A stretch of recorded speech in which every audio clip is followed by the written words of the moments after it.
अस्सलामुअलैकुम वरहमतुल्लाहि वबरकातुहू।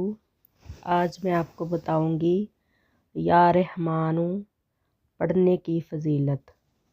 जिस शख्स की औलाद ना होती हो तो वो बाद नमाज असर 7 मरतबा या रहमानु एक ही सांस में पढ़े। जब तक औलाद ना हो तो रोज़ाना ये अमल करे, इंशाअल्लाह जल्द ही साहिब औलाद होगा।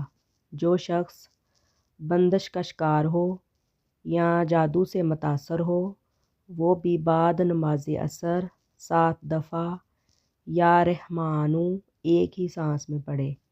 इंशाअल्लाह इस अमल से जादू और बंदिश का तोड़ होगा। रोज़ाना 7 दफ़ा या रहमानु पढ़ने से सेहत में भी इजाफ़ा होगा, रिज़्क़ में भी